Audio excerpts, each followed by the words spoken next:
Assalamualaikum warahmatullahi wabarakatuh. Alhamdulillahirabbil alamin. Wassalatu wassalamu ala asrofil anbiya'i wal mursalin wa ala alihi wa sahbihi ajmain. Amma ba'du. Alhamdulillah, puji syukur kehadirat Allah Subhanahu wa ta'ala. Pada kesempatan ini kita dapat dipertemukan dalam rangka pesantren kilat SMK Farmasi Cendekia Farmahusada. Semoga pertemuan kita kali ini memberikan keberkahan di dalam hidup kita. Sholawat beriring salam senantiasa pula kita ucapkan. Semoga Allah Subhanahu wa ta'ala mencurahkan kepada junjungan kita Nabi Muhammad Sallallahu Alaihi Wasallam. Anak-anak sekalian yang berbahagia, bagaimana kabarnya hari ini? Pada masih puasa ya? Alhamdulillah. Pada kesempatan ini Bapak akan menyampaikan tentang materi yaitu sholat wajib. Apa itu sholat? Kalian insya Allah sudah pada melaksanakannya. Sholat itu secara bahasa ya berarti doa. Sedangkan secara istilah kegiatan ibadah yang dimulai dengan takbiratul ihram dan diakhiri dengan salam, disertai dengan syarat dan ketentuan yang berlaku. Sholat merupakan ibadah yang sangat istimewa dibandingkan dengan ibadah-ibadah lain. Mengapa? Karena hanya ibadah sholat saja yang diterima oleh Rasulullah Shallallahu Alaihi Wasallam langsung dari Allah tanpa perantara malaikat Jibril. Sementara ibadah-ibadah yang lain itu Rasul mendapat perintah melalui malaikat Jibril. Namun khusus untuk sholat, Allah langsung memanggil Nabi Muhammad dalam peristiwa Isra wal Mi'raj Nabi Muhammad Sallallahu Alaihi Wasallam. Mengapa kita harus sholat? Yang pertama, tidak lain karena sholat itu adalah perintah Allah, dan kita sebagai manusia yang beriman kepada Allah, maka kita wajib untuk melaksanakan apa yang diperintahkan oleh Allah tersebut. Allah Subhanahu wa ta'ala berfirman di dalam surat Al-Baqarah ayat yang ke-43. A'udzubillahi minasyaitonirrajim. Wa aqimus sholah wa atuz zakah warka'u ma'ar roki'in. Dan dirikanlah sholat, tunaikanlah zakat, dan rukulah beserta orang-orang yang ruku. Quran surat Al-Baqarah ayat 43. Yang kedua, kenapa kita harus sholat? Karena sholat itu adalah bukti bahwa kita orang Islam. Karena di dalam rukun Islam, rukun yang keduanya adalah sholat. Manakala kita tidak melaksanakan sholat, berarti bangunan Islam yang ada pada diri kita itu menjadi tidak sempurna. Rasulullah Shallallahu Alaihi Wasallam bersabda, Buniyal Islam ala khomsin. Islam didirikan atas 5 perkara. Syahadatu alla ilaha illallah wa anna muhammadar rasulullah.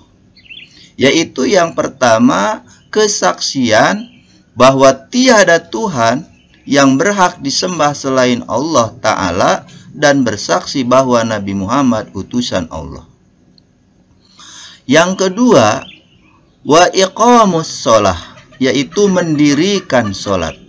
Dan yang ketiga, wa ita'uz zakah, yaitu membayar zakat. Dan yang keempat, wa hijjul baiti, yaitu pergi haji ke Baitullah. Dan yang kelima, wa saumu Ramadan, puasa di bulan Ramadan. Hadis riwayat Bukhari dan Muslim. Dari hadis ini jelas sekali bahwa sholat itu adalah rukun Islam yang kedua yang harus kita laksanakan. As-sholatu imaduddin. Sholat itu adalah tiangnya agama. Manakala seseorang tidak melaksanakan sholat, maka bangunan Islam di dalam dirinya akan hancur atau roboh, karena ibarat bangunan tidak ada tiangnya. Dan yang ketiga adalah kenapa kita harus sholat. Ini tidak lain adalah bukti kita sebagai orang yang bertakwa kepada Allah. Alladzina yu'minuna bil ghaibi wa yuqimuna sholata wa mimma razaqnahum yunfiqun. Yaitu mereka yang beriman kepada yang gaib, yang mendirikan sholat, yang menafkahkan sebagian rizki yang kami anugerahkan kepada mereka. Dalam ayat ini, surat Al-Baqarah ayat ketiga ini, orang yang beriman itu adalah orang yang percaya kepada yang gaib. Siapa yang gaib? Allah itu gaib, ada tapi tidak terlihat dengan mata telanjang. Kita baru bisa melihat Allah setelah nanti di surga. Surga itu gaib, neraka pun gaib. Kita baru akan tahu ada surga, ada neraka yang sesungguhnya setelah nanti pada hari kebangkitan kita dibangkitkan oleh Allah untuk menerima balasan. Dan orang yang bertakwa itu adalah orang yang beriman kepada yang gaib dan yang mendirikan sholat. Tujuan sholat. Tujuan sholat tidak lain yang pertama adalah agar kita selalu ingat kepada Allah. Allah Subhanahu wa ta'ala menjelaskan di dalam firman-Nya surat Toha, surat yang ke-20 ayat yang ke-14, di sana disebutkan bahwa Innani annallah la ilaha illa ana fa'budni wa aqimis sholah li dzikri. Sesungguhnya aku ini adalah Allah, kata Allah. Tiada Tuhan selain aku, maka sembahlah aku dan laksanakanlah sholat untuk mengingatku. Jadi orang yang selalu ingat kepada Allah, maka dia akan senantiasa mendirikan sholat. Dan yang kedua adalah untuk mencegah diri dari perbuatan yang keji dan mungkar. Karena apabila kita sholat, kita selalu ingat kepada Allah, maka kita tidak akan berani untuk berbuat dosa kepada Allah. Dan kita akan senantiasa termotivasi untuk berbuat baik kepada sesama, kepada Allah Subhanahu wa ta'ala, dan juga kepada sesama kita. Allah Subhanahu wa ta'ala berfirman di dalam surat Al-Ankabut, surat yang ke-29 ayat yang ke-45, dijelaskan di sana. Inna sholata tanha anil fahsya'i wal munkar. Sesungguhnya sholat itu mencegah dari perbuatan yang keji dan mungkar. Dan yang keempat, yang ketiga, sholat itu tujuannya adalah untuk membersihkan diri kita dari dosa-dosa. Tidak ada sesaat pun, tidak ada sekejap pun yang waktu terlewatkan tanpa kita berdosa. Mungkin dosa yang disengaja, bisa jadi dosa yang tidak disengaja. Karena itulah dengan kita melaksanakan sholat, maka dosa-dosa yang kita lakukan akan berguguran. Sebagaimana firman Allah di dalam surat Hud, surat yang ke-11 ayat yang ke-114. Wa aqimis sholah, dan dirikanlah sholat pada dua tepi siang, yaitu pagi dan petang, dan pada bagian permulaan daripada malam. Sesungguhnya perbuatan-perbuatan yang baik itu menghapus dosa, perbuatan-perbuatan yang buruk itulah peringatan bagi orang-orang yang ingat. Dan yang keempat, sholat itu adalah mengundang pertolongan dari Allah Subhanahu wa ta'ala. Kita perlu pertolongan Allah. Kita perlu bantuan dari Allah. Karenanya, agar kita senantiasa diingat oleh Allah dalam suka maupun duka, maka senantiasa pula kita harus ingat kepada Allah dengan cara sholat. Dan Allah perintahkan hal itu di dalam surat Al-Baqarah ayat yang ke-45. Wasta'inu bisobri wassolah wa innaha lakabiratun illa 'alal khashiin. Dan minta pertolongan kepada Allah dengan sabar dan mengerjakan sholat. Dan sesungguhnya yang demikian itu sungguh berat kecuali bagi orang-orang yang khusyuk. Maka dari itulah kita senantiasa minta tolong kepada Allah dalam menghadapi kehidupan dan permasalahan yang ada dengan sholat dan sabar. Itulah sekilas mengenai pentingnya kita sholat dan tujuan kita sholat. Kemudian selanjutnya, karena materi kita hari ini adalah sholat wajib, maka perlu di sini disampaikan dasar hukum sholat wajib itu apa, dalilnya itu apa. Nah, Allah Subhanahu wa ta'ala berfirman di dalam surat 17, surat Al-Isra ayat yang ke-78, di sana Allah menjelaskan, Aqimis sholata lidhuluki syamsi ila ghasikil laili wa qur'anal fajr. Inna qur'anal fajri kana masyhuda. Dirikanlah sholat dari sesudah matahari tergelincir sampai gelap malam, dan dirikan pula sholat subuh. Sesungguhnya sholat subuh itu disaksikan oleh para malaikat.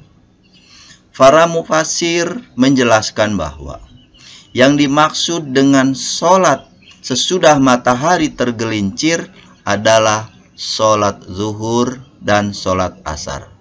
Sedangkan yang dimaksud dengan sholat sampai gelap malam yaitu sholat maghrib dan sholat isya, dan kemudian sholat subuh. Itulah mengapa sholat itu diperintahkan oleh Allah untuk kita laksanakan 5 waktu sehari semalam. Jadi bukan 5 kali, tapi 5 waktu sehari semalam. Setelah kita mengetahui dasarnya, dalilnya, maka kemudian syarat wajib sholat. Siapa yang memenuhi syarat-syarat ini, maka dia wajib untuk sholat. Yang pertama adalah orang Islam. Di luar orang Islam tidak diwajibkan karena mereka tidak iman kepada Allah. Yang sholat itu adalah orang yang beriman kepada Allah. Yang kedua adalah suci dari haid dan nifas bagi perempuan tentu saja. Dan yang ketiga orang yang berakal sehat. Orang gila itu tidak wajib. Boro-boro dia mau sholat, dirinya sendiri saja dia lupa. Dan yang keempat adalah baligh, yaitu sudah sampai usia dewasa. Bagi laki-laki ditandai dengan berubahnya pita suara dan juga pernah mimpi basah. Sedangkan bagi perempuan biasanya mengalami menstruasi. Dan yang kelima telah sampai dakwah, artinya mereka sudah mengenal Islam. Dan yang keenam yaitu orang-orang yang bisa melihat atau bisa mendengar. Kalau orang itu tidak bisa melihat, tidak bisa mendengar, maka dia tidak wajib untuk sholat, karena dia tidak tahu bagaimana tata caranya. Dan yang ketujuh, terjaga dalam kondisi sadar, tidak tidur dan tidak lupa. Orang yang tidur atau orang yang lupa, maka dia tidak ada kewajiban untuk sholat. Selanjutnya adalah syarat sah sholat. Orang-orang yang melaksanakan sholat akan sah sholatnya, akan diterima sholatnya manakala memenuhi syarat. Yang pertama adalah suci dari hadas besar dan hadas kecil. Yang kedua, suci badan, pakaian, dan tempat dari najis. Apa bedanya suci dari hadas dan suci dari najis? Kalau suci dari hadas, hadas itu adalah kotoran yang melekat hanya di anggota badan saja. Misalnya kalian buang angin, tidak kelihatan, tapi kalian dalam keadaan berhadas. Itu namanya hadas kecil. Karena itu harus bersuci terlebih dahulu dengan berwudu. Sedangkan suci dari najis adalah menghilangkan zatnya, menghilangkan warnanya, menghilangkan baunya yang melekat pada badan, pada pakaian, atau pada tempat. Ketika kita sholat, maka badan kita harus bersih, pakaian kita harus bersih, dan tempat kita pun harus bersih dari segala macam najis dan kotoran. Dan yang ketiga adalah menutup aurat. Aurat itu adalah sesuatu yang malu apabila dilihat oleh orang lain yang ada pada diri kita. Laki-laki batasannya adalah dari pusar sampai ke lutut. Namun ketika kita sholat, hendaklah kita perhatikan adab-adabnya. Bahwa tidak hanya cukup menutup dari pusar sampai lutut saja, tapi juga kita harus berpakaian yang baik, yang rapi, sehingga kita bisa mengagungkan Allah sebagaimana mestinya. Dan yang keempat adalah mengetahui waktu masuknya sholat. Ketika kita sudah tahu waktunya itu sudah masuk untuk sholat, maka sholat kita diterima oleh Allah. Akan tetapi apabila belum sampai waktunya sholat, kita sholat duluan karena buru-buru, ya tidak diterima. Kenapa? Karena tidak memenuhi syarat sahnya sholat. Dan yang kelima adalah menghadap ke kiblat, yaitu menghadap ke Baitullah atau Ka'bah di Mekah sana. Dan arah dari Indonesia itu adalah menghadap ke barat, karena Masjidil Haram atau Ka'bah itu posisinya di sebelah barat Indonesia. Setelah kita mengetahui, maka kemudian rukun sholat itu apa saja? Apa itu rukun? Rukun itu adalah hal-hal, perkara-perkara yang harus ada di dalam sholat yang kita lakukan. Ketika salah satu dari rukun itu kita tinggalkan, maka sholat kita batal. Artinya harus diulang kembali. Ada 13 rukun sholat. Yang pertama adalah niat. Niat itu adanya di dalam hati. Kemudian yang kedua, berdiri bagi yang mampu. Kalau yang tidak mampu, boleh duduk atau berbaring. Namun bagi yang mampu itu harus berdiri untuk sholat wajib. Dan yang ketiga adalah takbiratul ihram, yaitu melafazkan kalimat Allahu Akbar sambil mengangkat tangan. Allahu Akbar. Nah, jadi itu adalah takbiratul ihram. Takbir artinya mengagungkan, membesarkan. Ihram artinya mulia. Jadi mengagungkan atau membesarkan Allah yang maha mulia. Ihram juga diartikan haram. Artinya apa? Ketika kita mengagungkan Allah, maka kita mengharamkan kegiatan yang lain selain dari ibadah sholat yang kita kerjakan. Yang keempat adalah membaca surat Al-Fatihah. Dan yang kelima, ruku serta tumakninah. Keenam, i'tidal serta tumakninah. Yang ketujuh, sujud 2 kali dengan tumakninah. Apa itu tumakninah? Tumakninah itu artinya tenang. Jadi kalau posisi sujud kita atau i'tidal kita atau ruku kita belum tenang, jangan bergerak kepada rukun yang lainnya. Harus posisi tenang dulu. Kedelapan, duduk di antara 2 sujud dengan tumakninah. Kesembilan, duduk akhir atau duduk tawaruk. Dan yang ke-10, membaca tasyahud akhir, at-tahiyat.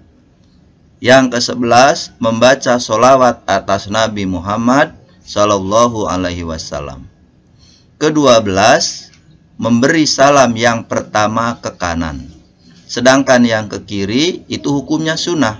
Jadi kalau kalian sudah mengucapkan salam ke kanan sekali, itu sudah selesai sholatnya. Tetapi apabila ingin mendapatkan kesempurnaan pahala, maka ditambah lagi dengan menengok ke kiri.